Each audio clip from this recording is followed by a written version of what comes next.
जिज्ञासु भालू और फुसफुसाते झरने की मधुर धुन। घने हरे जंगल में एक जिज्ञासु भालू रहता था। उसका नाम भोलू था। भोलू बहुत ही समझदार था, लेकिन उससे भी ज्यादा जिज्ञासु। वो हर नई चीज को देखना, समझना और सीखना चाहता था।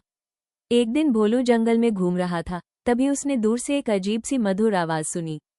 वह आवाज किसी गीत की तरह लग रही थी, मीठी, शांत और रहस्यमयी। भोलू ने अपने कान खड़े किए और बोला, यह आवाज कहाँ से आ रही है? मुझे पता लगाना होगा। वो धीरे धीरे उस आवाज का पीछा करने लगा।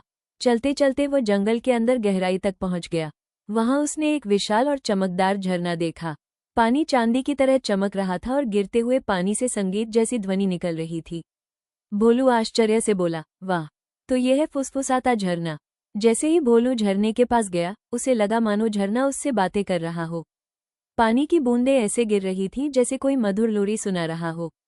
भोलू बैठ गया और ध्यान से सुनने लगा।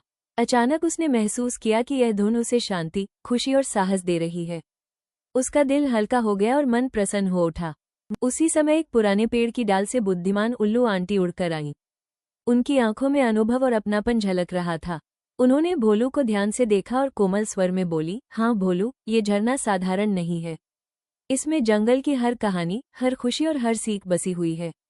जो इसे ध्यान से सुनता है, उसे जीवन का सही रास्ता मिलता है। भोलू ये सुनकर मुस्कुराया। उसके मन में शांति, साहस और खुशी भर गई। उसे समझ आ गया कि जिज्ञासा गलत नहीं, बल्कि सीखने और आगे बढ़ने की सबसे सुंदर शक्ति है। उस दिन के बाद भोलू रोज झरने के पास जाने लगा। वह अपने दोस्तों को भी वहां लाता और उन्हें प्रकृति की मधुर धुनों का आनंद लेना सिखाता था। इस तरह भोलू धीरे धीरे जंगल का ऐसा मित्र बन गया जो सबको सुकून, समझ, प्रेम और प्रकृति से जुड़ाव का महत्व सिखाता रहता था। कहानी की सीख। जिज्ञासा हमें नई चीजें सिखाती है और प्रकृति हमें शांति देती है। Please like, share and subscribe to PMV Kids Stories।